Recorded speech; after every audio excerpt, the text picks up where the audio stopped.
بسم الله الرحمن الرحيم. نحمده ونصلي ونسلم على رسوله الكريم. أما بعد، عن أنس بن مالك وأبي هريرة رضي الله تعالى عنه قال: قال رسول الله صلى الله عليه وسلم: من قطع ميراث وارثه قطع الله ميراثه من الجنة، أو كما قال عليه الصلاة والسلام.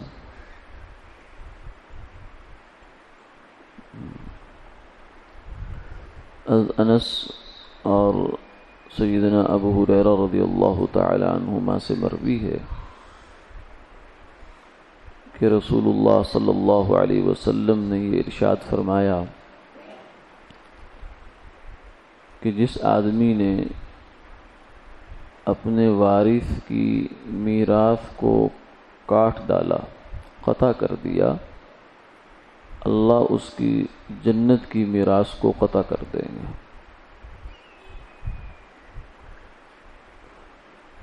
میراث کہتے ہیں وہ مال جو کسی رشتہ دار کے فوت ہو جانے کے بعد آدمی کو خود بخود ملتا ہے، اس کے لیے کوئی ایگریمنٹ نہیں کرنا پڑتا، کچھ مال خرچ نہیں کرنا پڑتا، یہ اللہ کا بنایا ہوا ایک دستور ہے، اس کے تحت وہ خود بخود مال اس کی ملکیت میں آ جاتا ہے۔ فریضۃ من اللہ، اللہ نے جہاں سورہ نساء میں وراثت کے احکامات بیان فرمائے ہیں تو وہاں یہ وضاحت فرما دی، فریضۃ من اللہ، یہ جتنے بھی احکامات ہم دے رہے ہیں یہ اللہ کی طرف سے طے شدہ بات ہے، اس میں تمہیں کوئی تبدیلی کرنے کی، چھیڑ چھاڑ کرنے کی اجازت نہیں ہے۔ ان اللہ کان علیما حکیما، اللہ کو سب علم ہے، اور وہ جو حکم دیتے ہیں اس کے پیچھے کوئی نہ کوئی مصلحت اور کوئی نہ کوئی حکمت ہوتی ہے۔ تو وراثت کا نظام اسلام میں طے شدہ ہے، اس میں آدمی اس کو چھیڑ نہیں سکتا، جبکہ باقی مذاہب میں اس طریقے سے نہیں ہے، بلکہ بہت ساری جگہوں پر تو ول ہوتی ہے، یعنی آپ اپنا مال مرنے کے بعد کس کو دینا چاہتے ہیں یہ اپنا ثواب دیدی اختیار ہوتا ہے، لیکن اسلام میں ایسا نہیں ہے۔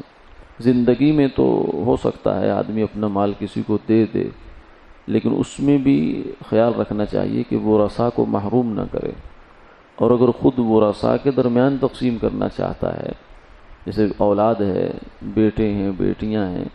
تو اس صورت میں بہتر طریقہ یہ ہوتا ہے کہ سب کو برابر برابر دے دے۔ بیوی ہے تو اس کو 8واں حصہ دے دے، اور باقی اولاد میں بیٹی بیٹے کا فرق نہ کرے، سب کو برابر دے۔ لیکن اگر بیٹی کو آدھا دے دے اور بیٹے کو 2 گنا دے دے تو اس کی بھی گنجائش ہے، لیکن بغیر کسی معقول وجہ کے کسی وارث کو محروم کرنا، نہ دینا اور باقیوں کو دے دینا، یہ بہت زیادہ امتیازی سلوک کرنا، نمایاں بغیر کسی شرعی وجہ کے، معقول وجہ کے، یہ زیادتی کی بات ہے۔ آپ صلی اللہ علیہ وسلم نے اس کو ظلم فرمایا ہے۔ ایک صاحب آپ کی خدمت میں حاضر ہوئے اور عرض کیا کہ یا رسول اللہ، میں اپنے بیٹے کو یہ غلام دینا چاہتا ہوں، تو آپ نے فرمایا کہ اس کے علاوہ بھی آپ کے بیٹے ہیں؟ انہوں نے کہا جی ہیں۔ تو فرمایا کہ ان کو دیا؟ انہوں نے کہا جی نہیں۔ فرمایا فإنی لا اشہد علی جور، تو میں تو ظلم پر گواہ نہیں بن سکتا۔ یہ ظلم ہے کہ کسی ایک بیٹے کو دے دیا اور دوسرے کو نہیں دیا۔ ہاں یہ ہو سکتا ہے کہ کسی بیٹے کی کوئی خاص وجہ ہے، خدمت اس نے بہت کی ہے، یا وہ کمزور ہے مالی اعتبار سے، تو کوئی وجہ ہو تو ایک الگ بات ہے، ورنہ بلا وجہ یا محض ٹسل میں آ کر یا محض پسند ناپسند میں آ کر یہ امتیازی سلوک کرنا یا کچھ کو محروم کرنا، یہ بہت بری بات ہے۔ تو یہاں آج کی حدیث میں ہم نے جو دیکھا وہ یہ ہے کہ فرمایا جو آدمی اپنی میراث سے وارث کو محروم کر دیتا ہے، اس کی ایک صورت تو ہمارے ہاں جیسے ہوتی ہے آگ کر دینا، اپنی جائیداد سے آگ کر دینا، اس سے تو خیر آگ ہوتا بھی نہیں ہے، آگ کرنے والے کو گناہ تو مل جاتا ہے، لیکن شرعاً آگ کرنے سے وراثت سے انسان محروم نہیں ہوتا۔ بلکہ وہ وارث ویسے ہی رہتا ہے، کیونکہ آگ کرنا ایک قانونی بات ہے، ورنہ حقیقت میں اگر بیٹا ہے تو بیٹا ہونا ختم تو نہیں ہو جاتا، آخر وہ کسی کا بیٹا ہے، کسی کے گھر پیدا ہوا ہے، تو انکار تو نہیں ہو سکتا کہ وہ میرا بیٹا نہیں ہے تو صحیح، چاہے اس کی قانونی ذمہ داریاں نہ لے، ایک الگ بات ہے، لیکن وراثت اس کو بہرحال جائے گی۔ اور دوسری صورت یہ ہوتی ہے کہ جیسے آج کل ہوتا ہے کہ بھائی جو ہیں وہ عموماً بہنوں کا حصہ وراثت میں نہیں دیتے، کئی دفعہ تو والدین ہی یہ کار خیر کر کے قبر میں چلے جاتے ہیں اور بوجھ اپنے سر لے کے جاتے ہیں قبر میں، کہ بھائیوں کو کہتے ہیں بہنوں کو دینے کی ضرورت نہیں ہے، یہ خود ہی دے جاتے ہیں، بیٹیوں کو بالکل کچھ نہیں دیتے، بیٹوں کو دے دیا سب کچھ، یہ کام ہوتا ہے۔ یا بعد میں جو ان کی بھائی اگر وراثت ویسے تقسیم ہو جائے عام ضابطے کے مطابق، والدین کچھ نہیں کر کے گئے، لیکن پیچھے سے بھائی وہ بہنوں کا حصہ کھا پی جاتے ہیں، اور انہیں پھر دھمکی بھی دیتے ہیں، سوشل پریشر بناتے ہیں ان کے اوپر کہ اگر تم نے ہم سے حصہ مانگا تو پھر ہمارے دروازوں پر آنے جوگی تم نہیں ہو۔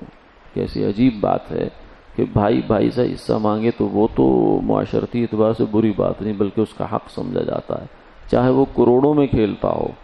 لیکن پھر بھی وراثت کا حصہ لینا فرض سمجھتا ہے اپنا، اور دینے والا بھی دیتا ہے اس کو۔ لیکن بہن کے بارے میں آ کر ہمارے یہ بالکل رویے بدل جاتے ہیں،